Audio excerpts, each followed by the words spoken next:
You ever wonder what it takes to make 11 of the most powerful men in golf turn against the one man signing their paychecks?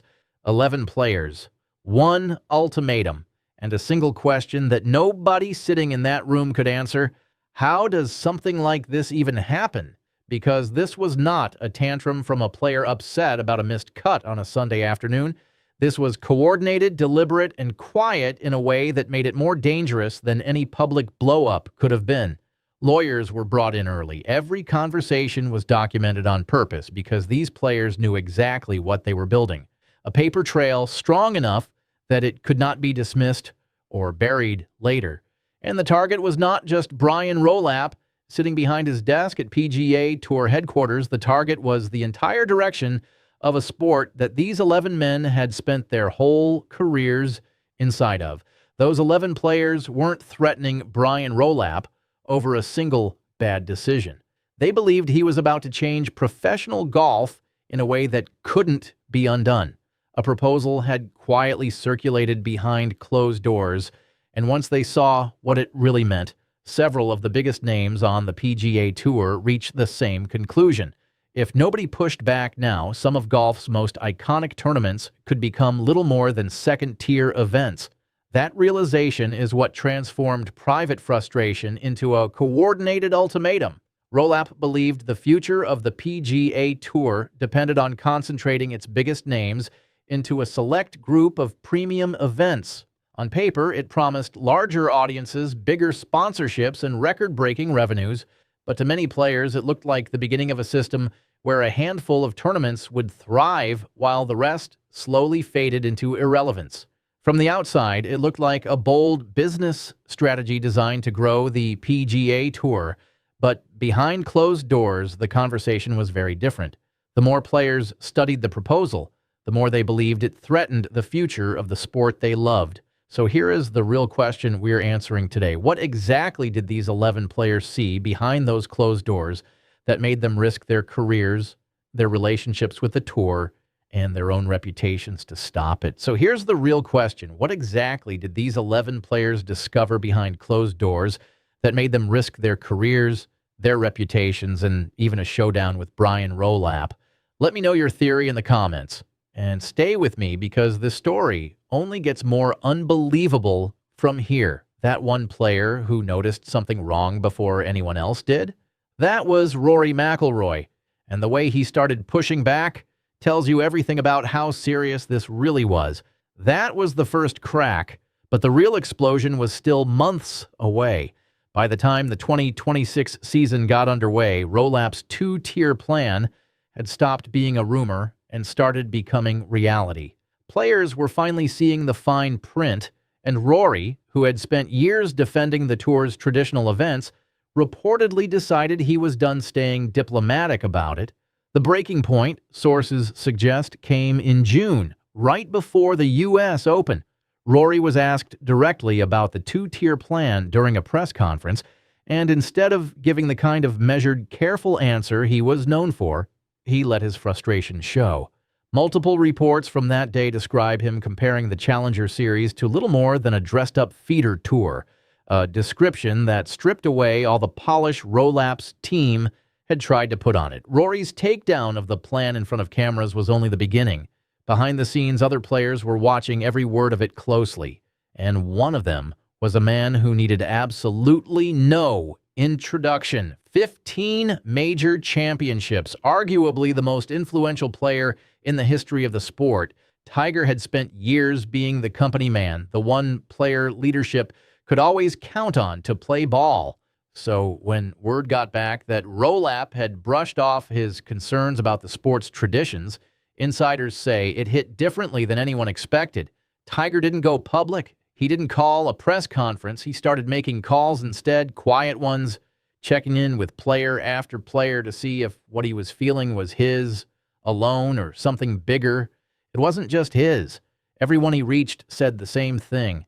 Every player in that room had been waved off by Rolapp at some point. Every one of them believed the two-tier plan wasn't just a business decision. It was a threat to how they made their living and to the tournaments that shaped them as players. The circle didn't explode overnight. When that 11th player finally joined, everything changed. Over dinner that night, the group stopped holding back. No agents in the room, no media, no filters, just golfers being honest about what scared them. According to people familiar with the conversation, one player put it bluntly, "Give this 5 more years and there won't be a Canadian Open worth switching the TV on for." That dinner is what changed the calculation. This stopped being about protecting a paycheck. It became about protecting something none of them could put a price tag on. Before the night ended, they had already decided their next move. Not a letter, not an email thread that could leak, but a single legally reviewed document laying out exactly what they wanted and exactly what would happen if it didn't come. One of the names said to be in that room was Scottie Scheffler, the current world #1. If a name like his ended up on that document, it sent a message on its own. Even the best player alive apparently felt threatened by where things were heading. When the document was drafted, sources say he was one of the first to sign. No hesitation, no negotiation. Scottie was in. Now the question became, who else had the nerve to join? Xander Schauffele signed too, and that one surprised people. Schauffele has spent his whole career avoiding controversy in public. But according to people close to him, the version of Xander in that room sounded nothing like the one at press conferences. Direct, blunt, done, staying quiet. Xander's name carried weight, but the list wasn't finished yet. The document itself had been put together in total secrecy, but keeping something quiet among 11 people is nearly impossible in a sport as small and tightly connected as professional golf. Pieces started to leak. Not the specifics, just enough scattered whispers to put tour leadership on edge. Rolapp's office reportedly caught wind that something was moving beneath the surface and scrambled to figure out who was behind it. Calls went out to agents. Players were approached directly and asked what they knew. Nobody said a word. That silence, according to people watching from the outside, told Rolapp more than any leak could have. This wasn't a handful of players grumbling after a bad week. This looked organized. Then came 2 names that mattered more than most, Patrick Cantlay and Adam Scott, both sitting members of the Player Advisory Council. They'd seen Rolapp's plans before the public ever did. Their signatures meant the leak wasn't coming from outside the system. It was coming from inside it. Word of the document reached Rolapp's office, but the names on it stayed hidden from him. So his team allegedly tried the oldest trick in the book, peeling players off one at a time with private side deals. The group had already planned for that. Before anyone signed anything, they'd agreed on one rule with no exceptions. Nobody talks alone. For the first time since taking over, Rolapp reportedly found himself up against something he couldn't crack apart. And it wasn't only the veterans holding the line. Maverick McNeely didn't need convincing. He'd already gone public months earlier, arguing players were losing control of their own schedules. This document was just the next step in a fight he'd already started. Keith Mitchell brought something the group needed as much as another name, the respect of his peers. As a fellow committee member, his signature told the rest of the locker room this wasn't a fringe complaint. Maverick and Keith brought the energy of the next generation, but the veterans in the group still had more to add. Camilo Villegas asked to read the document the moment he heard it existed. He didn't sleep on it. Decades on tour had taught him exactly what was at stake, and his name went on before the ink was dry on anyone else's hesitation. Russell Henley isn't a headline name, and that's exactly why his signature mattered. This wasn't just the stars protecting their brand. It was the tour's working class saying the fight was theirs too. And then Hatton. Anyone who's seen him on a golf course already knows what he brought to that room. The same fire, no filter. His name closed the list, 11. Players all standing together, so who exactly were they? Let's lay the full list out. Tiger Woods, Rory McIlroy, Scottie Scheffler, Xander Schauffele, Patrick Cantlay, Adam Scott, Maverick McNeely, Keith Mitchell, Camilo Villegas, Russell Henley, and Tyrrell Hatton. 3 former world #1s, a current major champion, the winner of the most recent major, a mix of grizzled veterans and rising stars. Together, that group covered every generation on tour and every part of the leaderboard. This wasn't some fringe faction complaining from the sidelines. This was the mainstream of professional golf itself, standing in one room. The document reportedly landed on Rolapp's desk on a Monday morning, and by all accounts, his team went straight into crisis mode. Emergency meetings got scheduled within hours. For the first time since he'd taken the job, he was staring down a wall of players he couldn't chip away at one by one. The weeks that followed were reportedly tense. Rumors circulated that Rolapp was seriously weighing whether to just accept the demands outright to make the whole thing go away, but suspending or alienating 11 players. Several of them, the biggest names the sport has, would have been catastrophic. Sponsors could walk, ratings could tank. The tour would look less like a business and more like it was being run by decree. So instead, Rolapp reportedly tried a middle path. He offered to keep the two-tier structure in place, but add a grandfather clause protecting the sport's traditional events for 5 years. He apparently believed that would be enough to settle things down. So here's what I want to know. Should player votes on something this big actually be binding, or should ownership always have the final say? Drop your take in the comments below. I read every single one. And if this story's got you hooked, make sure you're subscribed, because what Rolapp did next changed everything. What he did next was misjudge them completely. He'd gone in expecting that one offer, one concession, would be enough to get everyone back in line. It wasn't. And that's the moment this stopped being a disagreement and turned into a genuine crisis. Neither side would budge an inch. The tour was reportedly edging closer to a full shutdown. A mid-season player strike, something golf has never had to seriously consider, suddenly wasn't a hypothetical anymore. Rolapp put an offer on the table. The players handed it right back to him. So where does that leave things? Right here, right now. No resolution, no white flag from either side. Just two powerful forces locked in a standoff, waiting to see who moves first. What happens from here comes down to two things.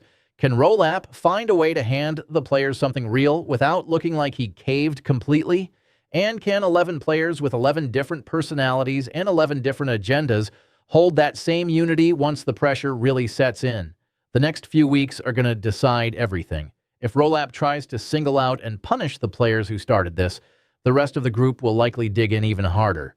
If the players decide to go public with their demands, fans across the sport will be forced to pick a side. This isn't some quiet backroom negotiation anymore. It's shaping up to be a public fight over what professional golf even looks like going forward. The sport has genuinely never faced a scenario like this, but this standoff is dragging that possibility closer than it's ever been. If both sides walk away from the table for good, the entire 2027 season could be at risk, and it's not out of the question that the majors themselves could go on without the very players who define the modern game. Underneath all of it sits the real fear: sponsors pulling out, the entire financial ecosystem of professional golf cracking under the weight of this fight. The players aren't naive about that. Every one of them reportedly understands that taking on the CEO could cost them endorsements, maybe even careers, but they've decided watching their tournaments slowly die is worse. That's not arrogance. That's conviction. On the other side, the investors backing this push apparently don't care about the Canadian Open's history or the Colonials' tradition. They care about growth, ratings, and revenue. Rolapp is stuck in the middle, caught between the players who want the game protected and the money that wants it modernized. He made his bet when he pushed the two-tier plan through without properly bringing players into the room, and now he's living with the fallout. Fans have already started picking sides. Social media is split right down the middle, some calling the players heroes standing up to corporate greed, others calling them spoiled millionaires who should just play golf. That fight alone is what makes this story impossible to look away from. It was never just about golf. It's about power and who actually controls the game going forward. And these 11 players have already shown they're prepared to go to war over it. For you watching this, that's both thrilling and a little uneasy. Thrilling because real drama is playing out in real time. Whatever gets decided in the coming weeks will shape professional golf for an entire generation. There's no walking this back. And here's what's undeniable. These players just proved they're not simply employees clocking in for a paycheck. They're the lifeblood the sport runs on, and they've made it clear they won't be brushed aside or silenced. So where does this leave us? Standing right on the edge of something historic. Does he dig in and prepare for a prolonged fight? Does he try to quietly pick off the weakest link in the group? They've got their lawyer, they've got their unity, and they've got millions of fans who love this sport just as much as they do. Are you with the players or with the CEO? And which one of these traditional tournaments would hit you hardest if it disappeared? Tell me where you're watching from and what it would mean to lose it. Drop it in the comments. I read everyone, and subscribe so you don't miss how this war actually ends.